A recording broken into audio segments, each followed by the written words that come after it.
Hi, everybody. This is Adam Elenbaas from Nightlight Astrology, and these are your Sun and Rising Sign horoscopes for the month of October 2019. Now, this month, I'm doing things a little differently. I'm grouping the signs together by element. So in this video, we're going to take a look at all of the Earth signs, Capricorn, Taurus, and Virgo. All right, so I'm going to put the chart up on the screen so that you can see it. We're going to start with Capricorn today, but first I want to tell you about the major transits of the month for everyone. This month's transits are focused on a stellium of planets moving through the sign of Libra. We're just getting a new moon in Libra here at the end of September as I'm making these. And all of those planets are squaring Saturn and Pluto in Capricorn. That's happening throughout the whole month. The other major focus for the month is between planets in Scorpio and in opposition to all of those planets moving through early Scorpio and Uranus and Taurus. So those two transits take up that's the bulk of what the month is all about. So let's give you the dates for those. Around October 3rd, Mars is going to enter Libra. Then around the 7th, the Sun is going to square Saturn in Libra. Around the middle of the month, like 12th to 15th, the Sun will square Pluto in Capricorn.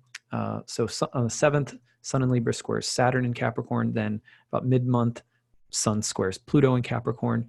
And then at the end of the month, that Mars, finally getting further into Libra, will end up also squaring Saturn in Capricorn. That's like the last week of the month. So those three transits, major. Now, from start to finish. And then we have Scorpio planets. We've got Mercury moving through Scorpio early part of the month, first week or so of the month, hitting an opposition to Uranus. Then we eventually have Venus going into Scorpio, opposing Uranus. And then finally at the end of the month, and like the last week of the month, 26th to 28th, thereabouts, we have the Sun opposing Uranus and a new moon in Scorpio opposing Uranus. So these are the two major areas. Now, how do you keep it really simple? How do you get that's a ton of transits, you know? And oftentimes people are not necessarily sensitive enough to differentiate between every one of the transits when they're happening in the same signs and houses. So the simplest way to interpret these movements over the course of a month is to look at the house topics that are being constellated, because every transit that comes through, just over and over again, the same topics, the same topical karmic dynamics between the houses are being activated over and over. So that's what we're going to look at for all three of the Earth signs, starting with Capricorn, where a lot of the action is taking place this month. And it's taking place between the planets in Libra, which land in your 10th house if you're Capricorn Sun or Capricorn Rising, and your first house. So that is placing an emphasis on the house of your career, or a house that was called praxis by the Greeks, which literally, karma by Indian astrologers, literally just means actions and reactions. But a lot of the actions that you're going to be compelled to take are the actions of the 10th house, which can include your career. But if you're a career couch potato, the 10th house could describe that. If you're a career mom, that could be described there. So it doesn't have to be like my 9 to 5 or the thing I hope that it will be my forever calling or something like that. A lot of times it's more practical than that's just, what am I doing with my life every day? What do I do? So the 10th house, a lot of focus there this month. Looks pretty good for the most part. Got Venus there with you to start the month. Venus and Mercury there at the beginning of the month, and a new moon, right, just preceding this. So a lot of emphasis on your career, your life direction, changes, or a seed that's being planted of change around what you're doing with your life. And that could be your calling or sense of professional focus or whatever. It could be new projects at work.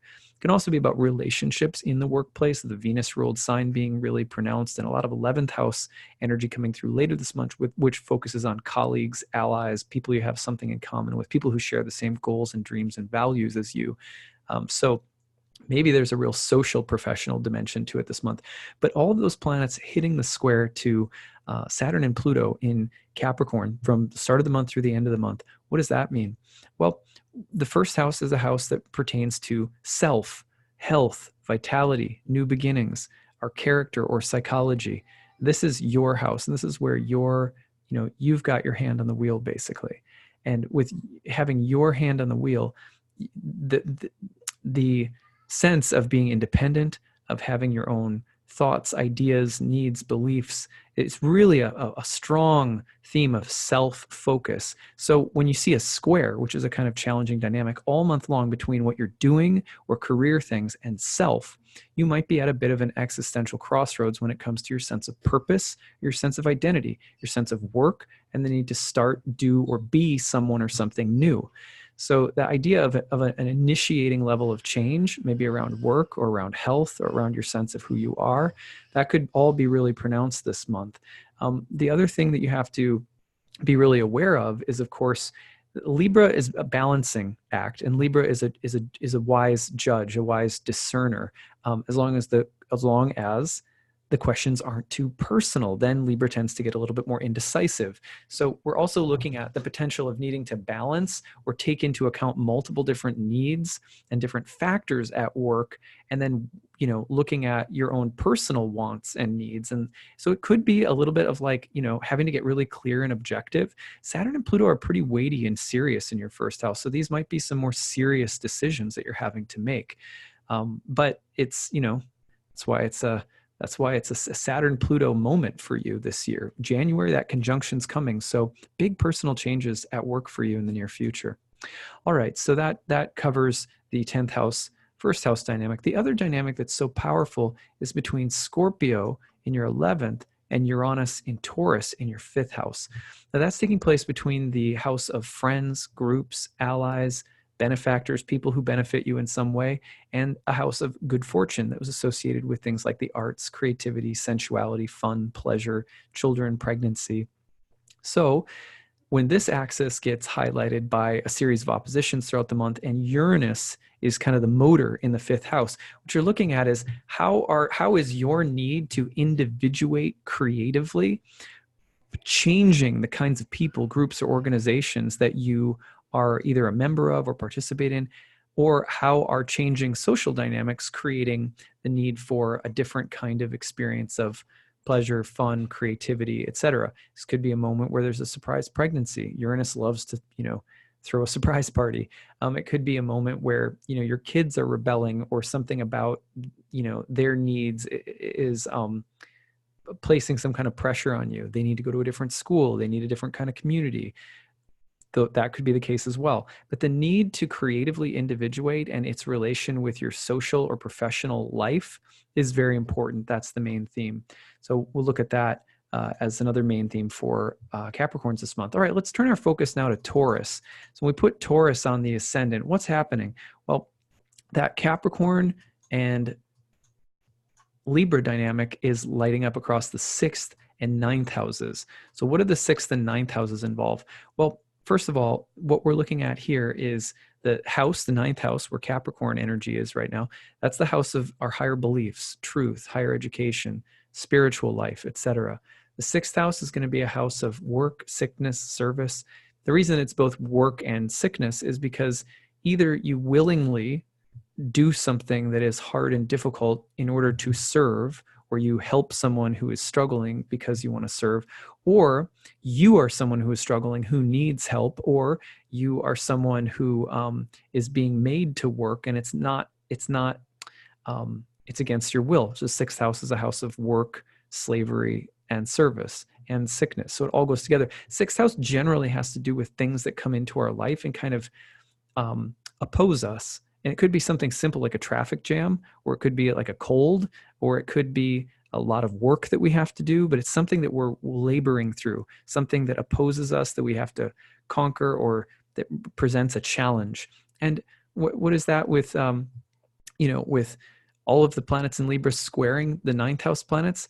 It may be that the challenges that we're facing this month that we have to work through, or that we are being asked to serve something or someone, are in intimate relationship with our beliefs. So for example, this could be a time where your religious beliefs are being put into some kind of active service or active duty or active work. This could be a time where you are traveling, for example, 9th house, and struggling with the traveling. This could be a time where there is the need to learn and to work hard at something that you are learning. This is also a time where you may be going through something of a crisis of faith. It may be a time where you are looking at your higher principles and how they can be put into, service for others. Again, I think I said that one already.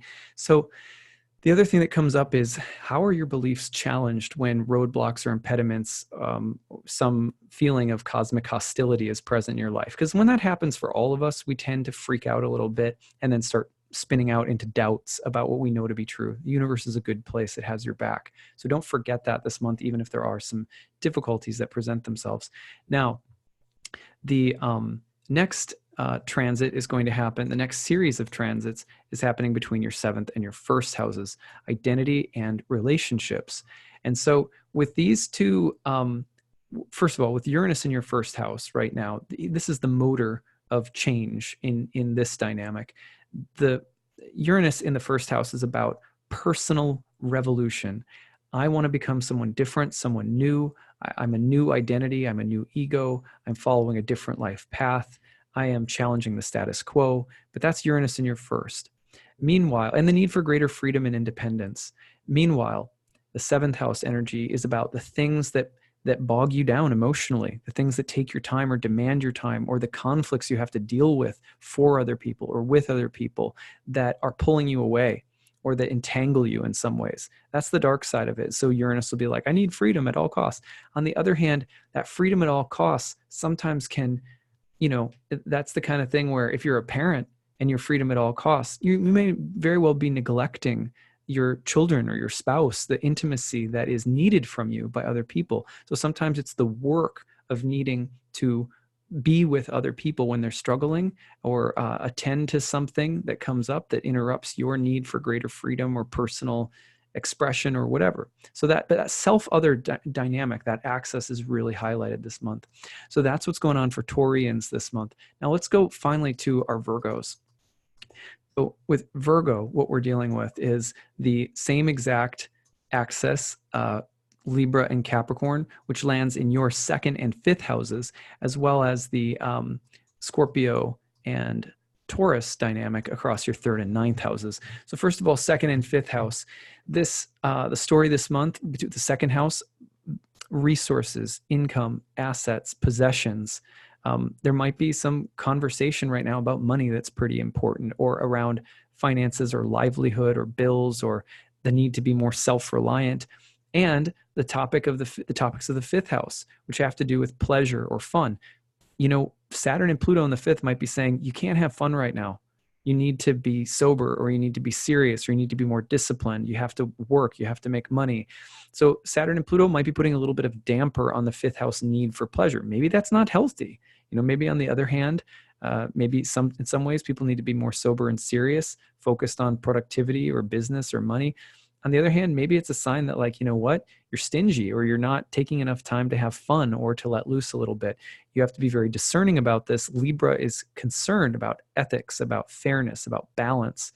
Saturn and Pluto at best in the 5th are asking you to be very wise and objective and get a nice detached, adult, mature perspective on what's going on, maybe around money, but also around other topics too, like children, your love life, or like what you do for fun, creativity. So this also has something to do with how you're investing whatever you have, time, money, energy, and resources, into your children or into anything that is a source of fun or pleasure for you. And also looking at what the difference is between something that you're obligated to and something that really gives you joy or happiness. It's kind of like the devil card in the tarot. The 2 people are bound by chains to the picture of the devil. They could take those chains off anytime they wanted to. They're there willingly. So sometimes in life you have to look at, what obligations am I bound to because of a stubborn or rigid attitude that really are killing my joy, or that I think are fun, or like an addict thinks that it's nice to drink, but after a while it's like the devil. It's like, no, it's really killing you.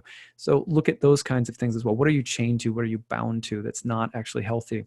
Now, the other thing coming through is, of course, a bunch of planets in Scorpio moving through the opposition to Uranus and Taurus in the 9th house. Uranus and Taurus in the 9th house, trying to shake up your mind, your beliefs, your view of reality and the cosmos.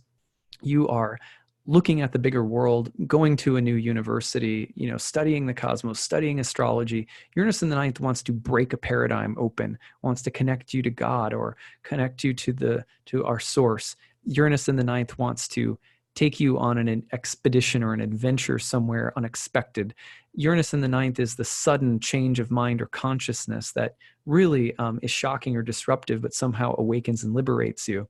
Okay, so that's the motor, right? Then all of these transits passing through Scorpio in the third house, which is more like your everyday mind. What's on your heart and what's on your mind? It's very personal in the third house, mental and emotional with Scorpio in the third house. So how is your mind being changed? How are you having to deal with or confront things in your more immediate sphere of life, neighbors, sibling, family, your everyday life?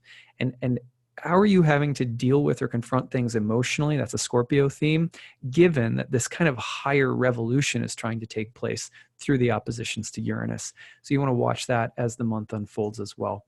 So that's what I've got for you, Earth signs, today. I hope that this was interesting. Please leave your comments in the comment section below. Tell me how your month is going. Tell me how each of these transit goes. I think really watch for the 12th to the 15th. It's a very powerful window of transits, including the full moon, which I didn't spend much time talking about. I'll be doing a video on the full moon later this month that you can check out. So that's what I've got, and we will see you again next month. Take care.